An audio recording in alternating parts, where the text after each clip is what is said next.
Today was day 2 of fall camp for West Virginia football. It is also the first day of August, which means we are officially in game month. With day 2 of fall camp came open practice, and there was the one and only Keenan Cummings, boots on the ground at West Virginia football practice today. So, Keenan, how you doing on this Thursday afternoon, and what were your overall just general takeaways from seeing practice and football live and in person? It was a hot one today. It didn't start that way. It didn't feel that hot, but it got hotter as practice went along. But much to what Coach Brown has said, credit to the strength and conditioning staff. I didn't see anybody out there struggling. There was a lot of energy. Things were really clicking. I think that you get that early in fall camp. You had a couple dusts up between the position groups, but really that's a good thing. You want guys going at it. You want guys competing. And even without pads today, there was some good energy. We got to watch 13 periods today. We're out there, I'd say, over an hour. I got to see some stuff. Obviously they don't have pads on yet. There wasn't any full 11 on 11. You're not going to be able to sort through a depth chart or anything of that particular. But I do think that looking at some things that just are noticeable on the cuff, I've done this for a while now. I feel like I say this every year, but it really is getting better and better. You can see what Neil was talking about, especially on the offensive, defensive line and the secondary. Big, long, and for some of those positions, fast. I think that's really what stood out. The size was noticeable, especially on the defensive line. Even some of those younger guys, I'm familiar with them through recruiting, but I think fans, when they see those guys, maybe for fan day, if you come out this weekend, you're going to be a little surprised that these guys are freshmen or redshirt freshmen just with their size. Offensive line room looks a lot different. You compare that group to the group that they inherited in 2019, it's almost night and day. Now, how they perform, guys, I am not in any way a fortune teller. I would not be doing this if I was a fortune teller. I'm just telling you what I'm seeing, and what I'm seeing was good in that regard. I think that the thing that's really fun about early in fall camp, and Neil touched on this as well, is, you see a lot of people. They're working guys in and out. They're two-spotting on both sides of the field. And one thing that was just absolutely noticeable from the second you stepped on the field is with the changes to the NCAA rules, how everybody can basically coach now. You had all these little groups, individualized groups. They had 6, 7 guys snapping. Wes, you've been to practice before. They start that off, usually have about 2 or 3 guys, maybe 4 at most.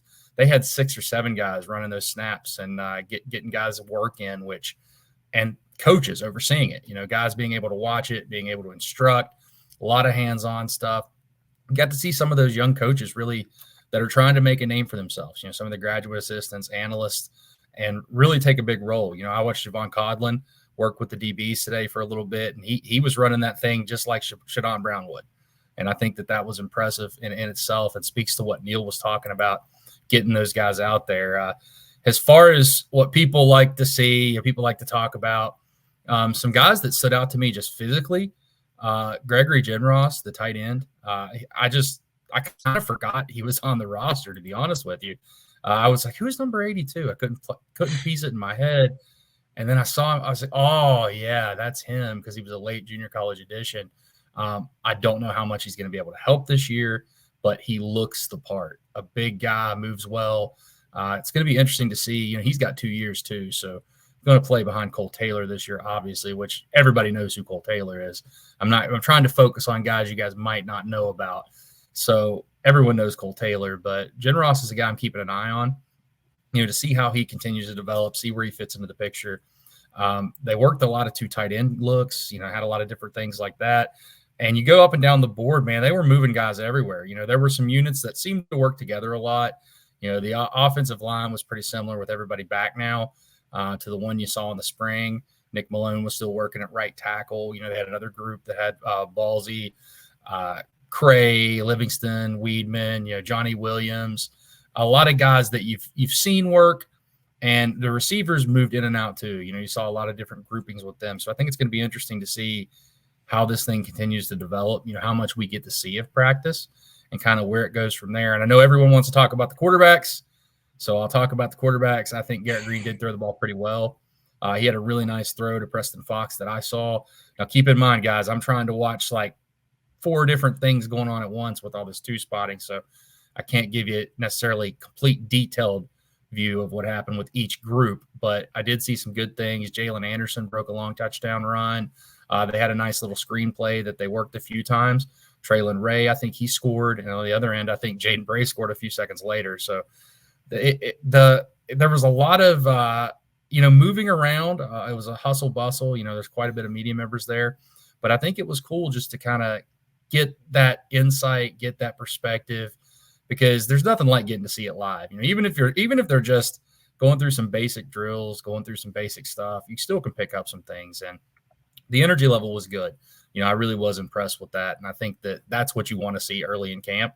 Now, can they sustain that? Will they sustain that, going through? That's the challenge. You kind of hit those dog days of camp and it gets a little bit more difficult. But overall, I thought it was pretty good. I know on the site you mentioned one of two defensive groups, and you kind of ran through kind of the depth there. And obviously it's only day 2 and there was nothing real scrimmage wise or anything like that. But was there anything surprising to you with how guys kind of shook out in terms of who was with the first group and who was with the second group there? They moved guys around so much. You look at one time there was a guy somewhere and then they would move around. But I think the thing that stands out to me is the speed and the length, especially at the linebacker and the secondary level. Now, will that translate? Is West Virginia going to have an elite secondary? I don't know those questions right now. But just from a physical perspective, the group does look different. I agree with Neil Brown. It's kind of what I said just based off following the recruitment of these guys. It looks different. Linebacker play, the guy that just stands out, and then you've seen him before too. I mean, even last year or the spring, just Josiah Trotter just looks different. He just looks different at the position, and it's going to be exciting to see how they work those guys in. They have 5 guys there that I really legitimately feel can help them at linebacker, and I don't remember the last time that I've been able to say that, and I've been covering the team for well over a decade.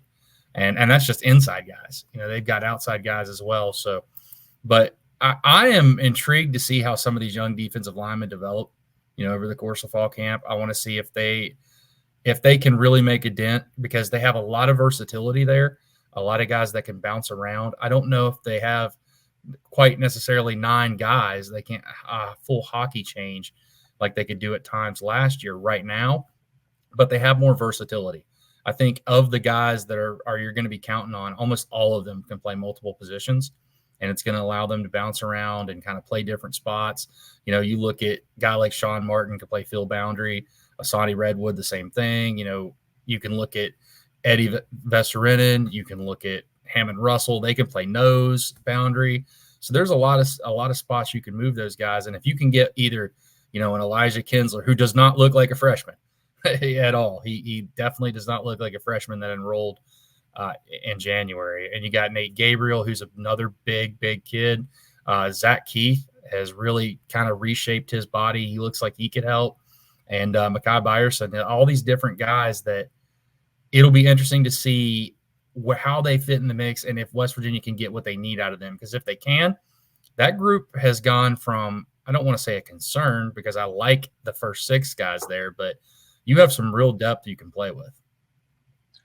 Another thing I know that you mentioned here was kind of the receivers yesterday. Anything stand out to you as far as the receivers and their development or the competition in the receiver room today?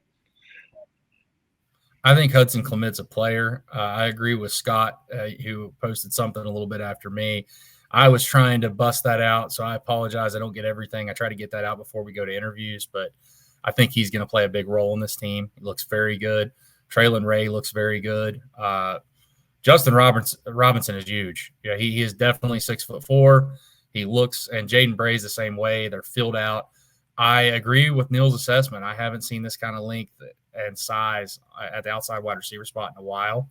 We'll see how it translates on the inside and how everybody moves around. But I also love, like, every time I watch Preston Fox, the guy he just gives it all. Every drill, they were going through tackling drill, all kind of different stuff, and he always gives maximum effort, and he's always doing the right things. And I think that's why you've seen him kind of elevate himself up the depth chart and play the role that he plays, because the guy just impresses. And every time I see him, I feel that way. A guy that gets lost in the shuffle at times. You seem to forget it, but made some really big catches last year. And on the defensive side, a guy that I'm excited, two guys I'm really excited to watch are Jacoby Spells, who's working his way back from injury. He was in green today, but was out there and made a couple nice plays on the ball. I'm very impressed that he's back already. But another I'm really excited to see is TJ Crandall. He didn't play in the spring because of hamstring injury. He was very limited. I think he had 1 or 2 practices. And he's a guy that I really liked them adding. I think he's long. He can fill in there. And Aiden Garnes is another guy that it seems to be cemented a spot. So there's a lot of versatility, not just up front. A lot of these guys can move around. Zay Jennings is probably going to see some time in the secondary as well, if not on special teams. So day one, to watch a day one, I think that you pretty much got what you wanted to see out of it. We weren't going to see a lot. They're not going to give us, full-blown – they're not going to tackle without all their pads on or anything like that. So you didn't get any of that stuff, but you did get a lot of takeaways. And I think that the one thing, just physically, this roster continues to get made over and look better and better. Now, how that translates, we'll see. But there's a lot of confidence. There's a lot of energy.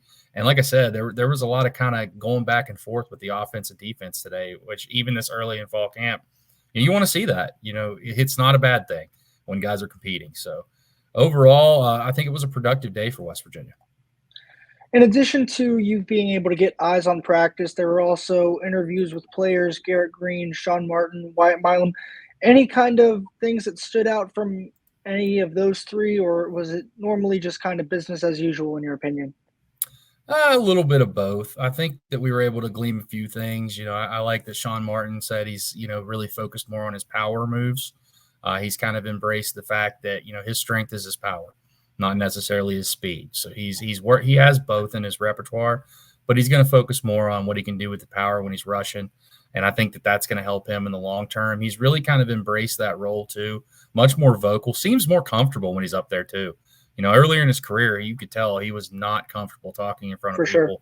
He is now. Garrett talked about, people asking about the accuracy. I think that's kind of at this point, we all know what that is. We've written about it. We've talked about it. He knows it. Neil Brown knows it. We all know it. That's got to improve. But he mentioned the tight ends, and me being a tight end enthusiast, as everyone knows, I was talking about it before they really had it on the roster.